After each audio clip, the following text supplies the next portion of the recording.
All right. Hello, Melissa. Thank you so much for hopping on tonight with me. Melissa is a new graduate of the Empowered Eating Inner Circle program, and she was just such a blessing to have in the program and had some major shifts over the past 6 months. But I want to kind of take a walk down memory lane and think back to the very beginning before you started this program. What were some of the things you were struggling with the most, but way back at the beginning? I think personally for me, it was not knowing what to do with food. I had dieted a lot, and I was also stuck in this place in my life where it was me being busy, taking care of the husband, the house, all the stuff. Everybody has all the stuff, and not knowing what I need to do to take care of myself, but knowing that it wasn't happening. Right. So, yeah, and just being unhappy with my body in general. So, got it. Yeah. Tough. Yeah. And then why did you decide to say yes to the program? I had just quit trying intermittent fasting. I hadn't done it for a while, but I had done it. I tried some other things, and whatever I tried, I physically did not feel well. And so I was like, well, hey, what do I have to lose? I might as well take the time and just pay for myself, give myself some me time, as it were. So I was like, well, we're just going to jump because we tried everything else, and everything else makes me miserable and crabby. So yeah. So we're going to go with that. Totally get that. And it's interesting because a lot of people are so similar to your story of it's like, I have tried everything and nothing's worked. It's making me more miserable. I'm stuck in this cycle, feeling crazy around food. And it's like, okay, I'm ready to try something different. I'm ready to, focus on my health in a different way. Yes.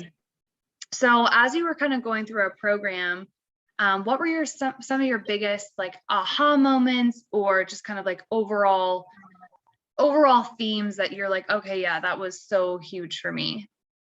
I think the biggest thing from start to beginning, the overarching thing, is it's not the food. The food is what we use to hide behind and distract ourselves from all the real things that are going on, not being able to deal with or be aware of our emotions. So we use food as our focus to distract us.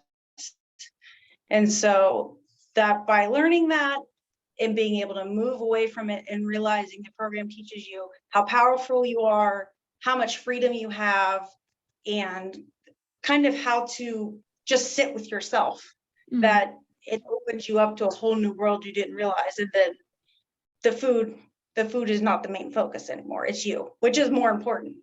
But you don't realize that when you start. Yeah, absolutely. So how has your relationship with food changed? What's an example of you're like, oh my gosh, I can't believe this is my life now? I think I realized it from my husband a lot of times, because prior to this, I was always the kind of person that would be like, I don't want any fruit with my fat kid food. So if we had dessert, it had to be all chocolate, all caramel, no fruit, anything, because he's a big fruit pie person or fruit whatever. And we went out and I was like, yeah, I want a banana split. I don't like bananas, so hold the bananas, but I want a banana split. Or I don't know what it was, something else with fruit on. He was like, are you all right? Are you feeling fine? I was like, oh my God, I said, the program is working. I was like, I want some fruit. Yeah, it was like you actually we get that a lot, right? It's like, oh my gosh, I'm actually craving fruit. I'm craving a salad, what is this, and that's really how it is, kind of like a slow burn. That's how you know the program's working. You're like, oh my God, I don't really feel like I need to have all this chocolate or all this ice cream. It's just like, whoa, fruit. And if you do have the ice cream, it's not a big deal, but it's just your cravings for healthy foods come back kind of through the process. Yes, that's happened several times. I'm a little Debbie's brownie junkie. He buys them the giant packs for me. There's been a couple times I don't realize I'm eating it, because I still sometimes do it. It just happens, and I'm halfway through and I'm like, ugh. I throw it away because I'm like, I don't want that. Why am I eating this? I don't even know why. Which is so huge, because I feel like beforehand it would have been like you eat a whole pack, and you're like, yeah, and then you get guilt and then shame, and you're like, oh my God, you know, it's like the cycle would get started. Now it's like, oh yeah, cool, I like this, I'm gonna like enjoy this, or it's like, I don't really want it. But it's just not a big deal. Yeah. So powerful. So Which awesome.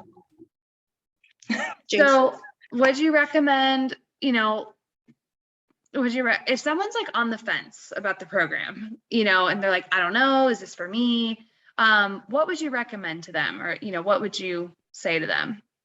I would say if you're somebody who has shame or guilt around eating, you're a chronic dieter. And I wasn't a long-term dieter. Like I could not hold on like other people. I'd be like 2 weeks and be like, I can't handle this. This is not working. So it was just nuts. Any of that sort of things. If you're a binge eater, and I don't mean like everybody binge eats, it's okay. You just be aware that you're doing it and you move on. But if you're the kind that like eats destructively, or you're not aware and then you feel awful after, definitely for you. Yeah. For 100%. It will get you in touch with yourself. So then that process of helping yourself with food is not an issue anymore. And there will be tears and there will be laughter, and it will be 100% worth it. Yeah, and I love that. Tears, laughter, 100% worth it. Yeah, so, oh my gosh, I have to share this really quick, because Milissa is like, you're going to be a founder of, Milissa is the famous client that named our weekly coaching sessions Food Church. And it was like the most perfect name that came, just, you know, you're like, oh, it's like we're going to Food Church, and I'm like, oh my, it's stuck. So every week now, you know, every coaching call we have with our group, we call it Food Church. And so that's from Milissa, everybody. She's the famous one that dubbed our coaching calls Food Church. And we miss you. It was so amazing having you. And thank you so much for sharing. And yeah, thanks so much. You're very welcome. I love it. I miss everybody, but it was awesome. Yes.